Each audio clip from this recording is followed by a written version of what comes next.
좋으신 우리 하나님의 능력이 오늘 수요 기도회 가운데 나오신 모든 성도님들과 함께 하시기를 소망합니다. 우리는 삶을 살아가면서 무엇을 하는 것과 무엇을 하지 않는 것에 경계에 서 있습니다. 그 경계에서 우리는 무엇을 하는 것이 중요하다고 생각합니다. 그런 생각으로 가만히 있기보다 어떤 행동을 하는 것을 선택합니다. 그렇게 분주하게 행동하며 그 속에서 어려움이 찾아오고 힘든 일을 겪지만, 그래, 이렇게 계속해서 무엇을 하는 것이 옳은 일이야, 그것이 중요해 라고 말할 때가 많이 있습니다. 그런데 조용히 앉아서 생각해 보면 우리에게 무엇을 한 것보다 무엇을 하지 않고 가만히 있는 것이 우리 삶에 도움이 될 때가 있다는 사실을 알게 됩니다. 그리고 그렇게 아무것도 하지 않고 그대로 중심을 지키고 있다고 해서 아무것도 하지 않는 것이 아니라는 사실도 알게 됩니다. 기도할 때를 한번 생각해 보십시오. 기도할 때 우리가 원하는 것을 이야기할 때는 우리가 무언가를 하는 것처럼 느껴집니다. 그러나 그렇게 하나님께 토해놓고 난 후 가만히 하나님의 음성을 들으려고 하면 어떻습니까? 세상에 많은 생각들이 찾아와 우리의 기도를 혼란스럽게 합니다. 그러나 그 세상의 혼란스러움을 정리하고 가만히 침묵하다 보면, 아무것도 하지 않고 하나님께 집중하다 보면 하나님의 음성, 하나님의 말씀, 그것을 듣게 될 때가 있습니다. 하나님의 음성을 듣게 되면 어떻습니까? 우리가 무언가 하지 않았는데도 찾아오는 기쁨과 행복, 그것은 분명히 있습니다. 우리는 무엇을 더 중요하게 생각하고 살아가고 있습니까? 오늘 말씀에서 예수님은 고난받고 계십니다. 그 고난은 무엇 때문입니까? 예수님의 고난은 무엇 때문입니까? 예수님은 그렇게 고난받을 어떠한 일도 하지 않으셨습니다. 그러나 유대 권력자들은 예수님을 신문하고 총독 빌라도에게 넘겨줍니다. 그리고 억지로 때를 쓰면서 예수님을 십자가에 못 박아야 한다고 주장합니다. 예수님의 고난이 정당한 사유가 없었다는 사실을 우리는 오늘 마가의 증언을 통해서 확실히 알 수 있습니다. 첫 번째로 마가복음은 공회가 공식적인 절차를 따라 열리지 않았음을 묘사합니다. 원래 산헤드린은 공식적인 장소에서 모여야 했습니다. 대제사장이 주관하는 대산헤드린 공의회는 성전에서 열리게 되어 있습니다. 오늘 예수님을 십자가에 못 박기 위해 증언자를 내세우고 예수님을 못 박게 넘겨주기로 재판한 장소는 대제사장의 집이었습니다. 바로 공식적인 장소가 아니었습니다. 또한 밤이나 절기, 안식일에는 산헤드린 공의회가 소집될 수 없었습니다. 그러나 지금 예수님을 잡고 신문하는 시간은 한밤이었습니다. 마지막으로 14장 53절에 보면 겟세마네 동산에 계신 예수님을 잡아와서 신문한 것으로 되어 있습니다. 그들이 예수를 끌고 대제사장에게로 가나 대제사장들과 장로들과 서기관들이 다 모이니라. 그런데 15장 1절은 이렇게 말씀합니다. 새벽에 대제사장들이 즉시 장로들과 서기관들 곧 온 공회와 더불어 의논하고 예수를 결박하여 끌고 가서 빌라도에게 넘겨주니. 한밤에 예수님을 처음으로 붙잡아 왔을 때는 온 공회라는 표현이 없습니다. 대제사장들과 장로들과 서기관들이 모였다라고 이야기하고, 새벽에 다시 대제사장들과 장로들, 서기관들, 그리고 온 공회가 다 모여서 예수님의 죄를 의논했다는 것입니다. 15장 1절 말씀처럼 새벽이 되어서야 온 공회원들이 더불어 의논했다라고 증언합니다. 온 공회원들이 예수를 사형에 해당한다고 판결하여 빌라도에 넘겨준 것이 15장 1절에 나오는 새벽이었다라는 것입니다. 예수님은 이렇게 정당한 절차를 거치지 않고 빌라도의 법정에 넘겨졌습니다. 예수님의 고난이 정당한 사유가 없다는 두 번째 이유는 예수님을 치는 증인들의 증언에 있습니다. 밤에 대제사장의 집에 모였을 때에 증언자들이 나타납니다. 증언자들의 증언에 대해서 설명하는 14장 56절에서 59절 4개의 절에서 그 증인들이 거짓 증인이라는 사실이 2번, 그들의 증거가 일치하지 않는다는 증언이 2번에 걸쳐 나옵니다. 그렇게 그들의 증언이 일치하지 않고 거짓일 수밖에 없는 이유에 대해서 마가복음 14장 55절은 이렇게 말씀합니다. 대제사장들과 온 공회가 예수를 죽이려고 그를 칠 증거를 찾되 얻지 못하니. 대제사장들과 공회는 예수님을 죽일 증거를 찾으려고 계속해서 노력했습니다. 그러나 온 공회는 그 증거를 찾지 못했습니다. 증거를 얻지 못한 자들이 거짓 증인들을 내세웁니다. 거짓으로 꾸며대다 보니 일치하는 증언이 나올 수 없었던 것입니다. 대제사장은 이렇게 자신이 마련한 신문의 자리가 오히려 자신들의 잘못을 드러내는 자리가 되자 마지막 자신이 생각해둔 방법을 사용합니다. 대제사장은 이렇게 묻습니다. 내가 찬송받을 이의 아들 그리스도냐? 내가 하나님의 아들 그리스도 메시아냐? 기름 부음 받으냐냐? 라고 묻는 것입니다. 예수님이 사역하실 때 제자들에게 자주 침묵 명령을 하셨습니다. 자신을 드러내지 않으려 하셨습니다. 그러나 예수님이 그리스도라는 사실은 베드로의 증언을 통해 이미 알려졌습니다. 뿐만 아니라 예수님이 메시아이심은 이미 세례를 받을 때부터 드러난 사실입니다. 이 사실을 대제사장은 모두 알고 있었습니다. 예수님의 일거수일투족을 계속해서 관찰하고 주시한 대제사장은 이미 예수님이 메시아다, 예수님이 그리스도라는 사실을 모두 알고 있었습니다. 그러나 대제사장은 그것을 인정하지 않았습니다. 왜냐하면 예수님이 메시아라는 사실만으로 자신이 기득권을 모두 빼앗길 수밖에 없기 때문입니다. 그래서 대제사장은 예수님에게 신성모독이라는 죄를 뒤집어 씌울 생각이었습니다. 그래서 그렇게 질문한 것이죠. 내가 찬송받을 이의 아들 그리스도냐? 예수님은 이 사실을 다 아시고도 내가 그니라 라고 대답하십니다.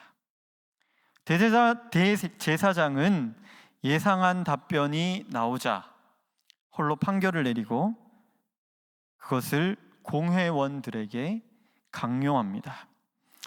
대제사장이 자기 옷을 찢으며 이르되 우리가 어찌 더 증인을 요구하리요? 이제 되었다고 안심하며 다른 공회원들에게 대답을 강요하고 있습니다. 어찌 더 증인을 요구하리요? 이 죄만 해도 이 사람은 죽음에 해당한다, 사형에 해당한다. 하지만 내심 속내에는 아무것도 이루지 못한 대제사장의 불안한 마음이 그대로 나타나고 있습니다. 이렇게 예수님의 사형 판결은 아무 제대로 된 증인도 없이, 정당한 법적 절차 없이 이전에 예수님에 대해 알려졌던 그리스도라는 사실 하나만으로 판결이 내려졌습니다. 15장에 들어서면서 예수님은 일사천리로 빌라도에게 보내집니다. 대제사장에게는 사형을 온도할 권한이 없었기 때문입니다. 예수님을 신문한 빌라도는 그에게 죄를 발견하지 못합니다. 당연히 죄가 없었으니까요. 그래서 예수님을 놓아주려고 명절의 전통을 내세웁니다. 그러나 이미 대제사장에게, 장로들에게, 서기관들에게 매수된 사람들은 예수님을 십자가에 못 박으라고 소리 지릅니다. 평판과 밀란이 무서웠던 빌라도는 아무 죄도 없는 예수님을 십자가형에 내어주게 됩니다. 이렇게 예수님은 아무 죄도 없으시지만 십자가형을 언도받으십니다. 그리고 오늘 우리가 읽은 16절부터 예수님이 숨을 거두시는 37절까지 예수님의 십자가의 형이 집행되는 장면이 나오고 있습니다. 그 집행되는 장면에서 예수님은 아무것도 하고 계시지 않습니다. 어떤 말씀도 없으십니다. 그 사람들에게 대항하는, 내가 잘못하지 않았다는 표현이 없습니다. 16절에서 20절 말씀에 무엇이 기록되어 있습니까? 채찍 맞으신 예수님은 군인들이 끌고 브라이도리온이라는 뜰로 나아가게 합니다. 브라이도리온은 헤롯궁 내부에 위치한 총독 관저를 가리킵니다. 총독 관저에 그 당시 그곳에 근무하던 모든 군인들이 모였습니다. 군인들은 예수님을 조롱합니다. 어떻게 조롱합니까? 유대인의 왕이라는 죄를 모티브로 하여 십자가에 죽을 자에게 왕이 입는 자줏빛 옷을 입힙니다. 가시관을 씌웁니다. 그를 경배하는 듯 조롱하기 시작합니다. 예수님은 아무 죄도 없이 군인들의 조롱거리가 되십니다. 다음으로 끌려가신 곳은 골고다 언덕입니다. 사형 틀인 십자가를 지고 골고다의 길로 걸어갈 때 모두 죄 없으신 예수님을 조롱했습니다. 침을 뱉었습니다. 그렇게 올라가신 골고다 언덕, 예루살렘이 내려다 보이는 곳에서 십자가에 못 박히셨습니다. 못 박히신 후에도 예수님은 모욕을 당하십니다. 오늘 말씀 29절과 30절입니다. 지나가던 자들이 자기 머리를 흔들며 예수를 모욕하여 이르되, 아하, 성전을 헐고 사흘에 짓는 자여, 내가 너를 구원하여 십자가에서 내려오라. 31절과 32절 말씀입니다. 그가 남은 구원하였으되 자기는 구원할 수 없도다. 이스라엘 왕 그리스도가 지금 십자가에서 내려와 우리가 보고 믿게 할지어다. 여기서 이들이 남은 구원하였다 하고 말하는 것은 예수님이 행하신 기적을 경험했다는 것을 알 수 있게 하는 대목입니다. 그렇게 예수님의 기적을 경험한 자들은 다시 한번 기적을 요구하고 있습니다. 그러나 예수님이 십자가에 내려와 본들 그들이 예수님을 믿었을까요? 전혀 그렇지 않습니다. 그들은 그저 십자가 위에 예수님에게 말장난을 하고 있을 뿐이었습니다.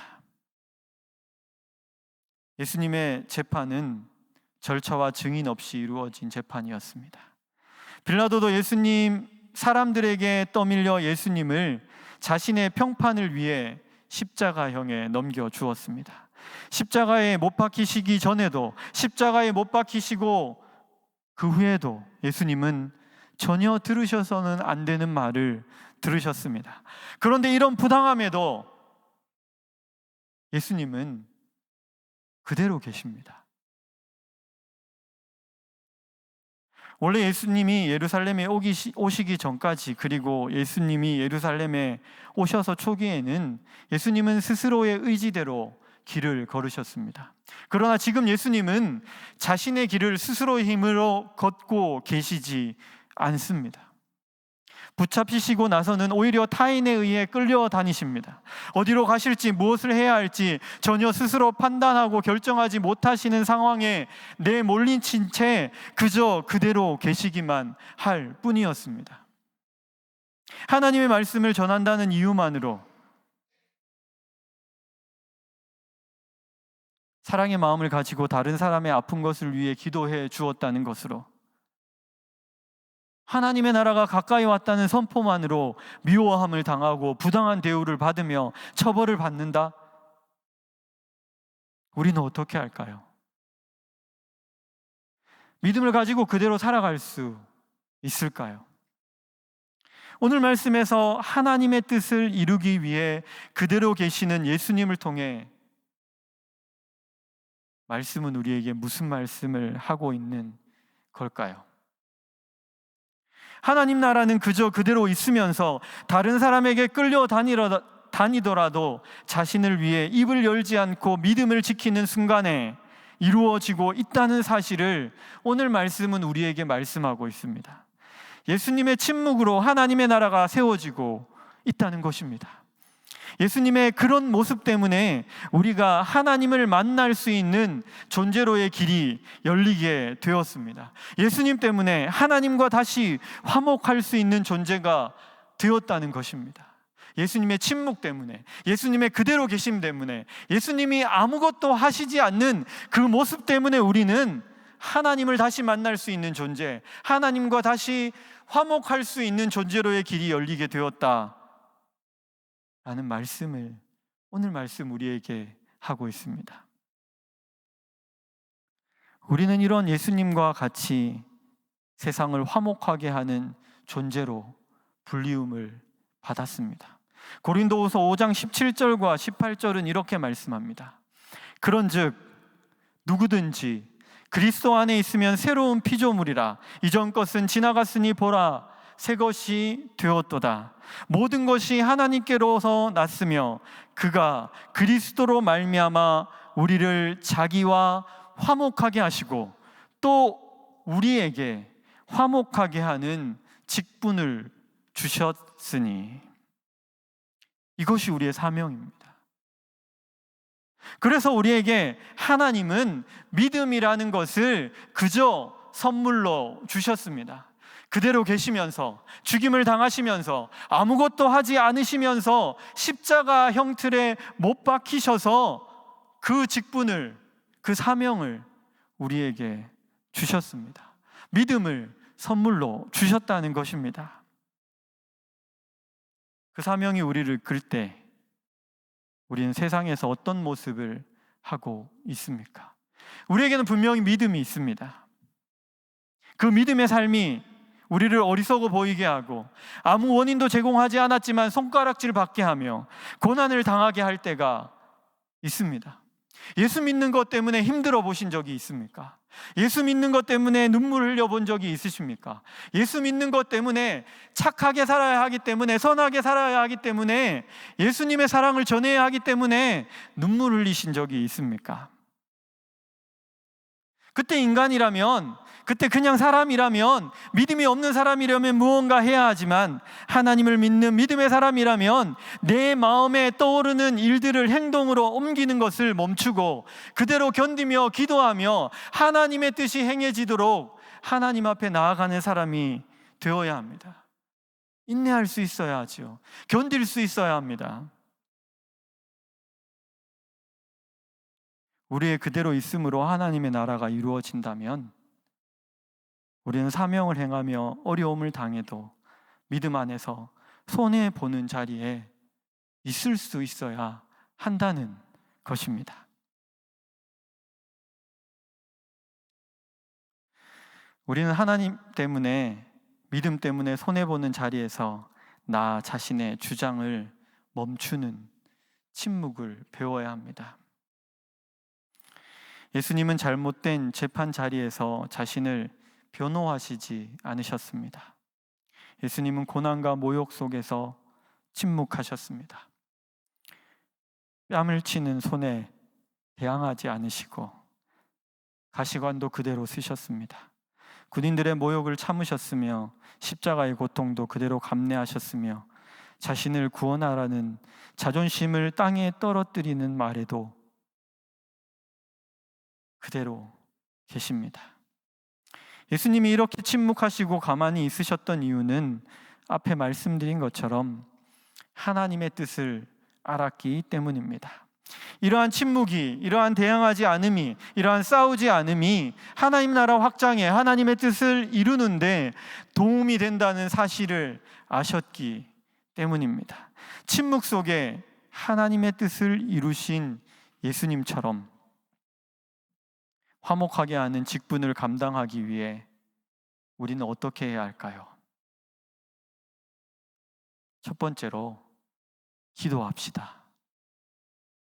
하나님이 나를 향한 뜻을 알기 위해, 나의 사명을 깨닫기 위해 기도해야 합니다. 하나님 앞에서 하나님이 말씀하시도록 침묵해야 합니다.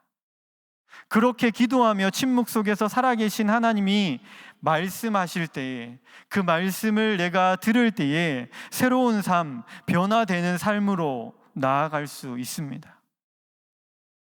제가 이렇게 고통당하라, 침묵하라 말씀드리면, 이때까지 고통당했는데, 이때까지 침묵했는데 아직도 더 하란 말이냐, 그렇게 말씀하실 분들이 계실 줄 압니다.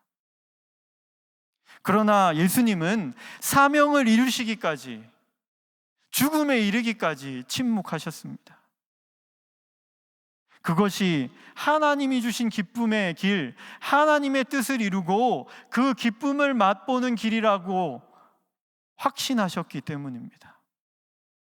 우리에게 그런 확신이 있습니까? 그런 확신을 이루기 위해 내가 이렇게 행동하는 것이 하나님의 뜻을 이루는 길이다 라는 것을 확신하고 살아가기 위해 우리는 계속해서 기도하며, 침묵으로 기도하며 하나님의 말씀을 들어야 합니다. 그것을 내 믿음으로 확증해야 합니다. 아, 이것이 나의 사명이구나. 그렇게 기도할 때 우리는 하나님의 뜻을 이루며 살아갈 수 있습니다. 두 번째로 우리는 예수님을 기억해야 합니다.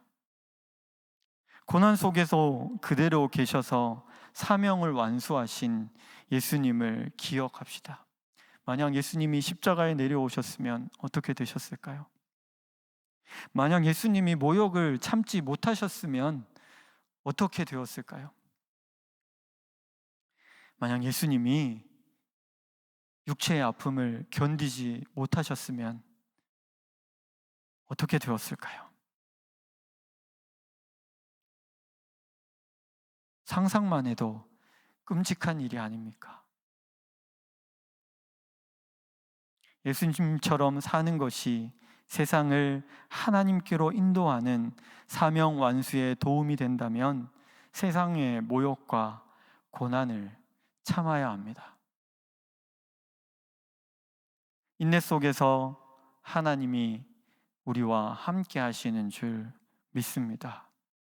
그 인내를 통해서 하나님이 귀한 열매를 맺게 하실 줄 믿습니다. 그 열매를 통해서 세상이 줄 수 없는 기쁨이 우리에게 찾아옴을 믿습니다.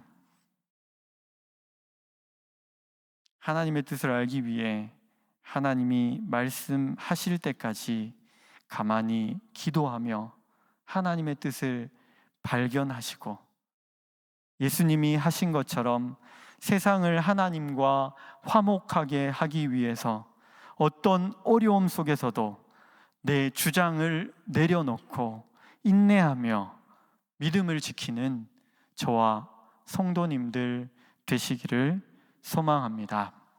아멘.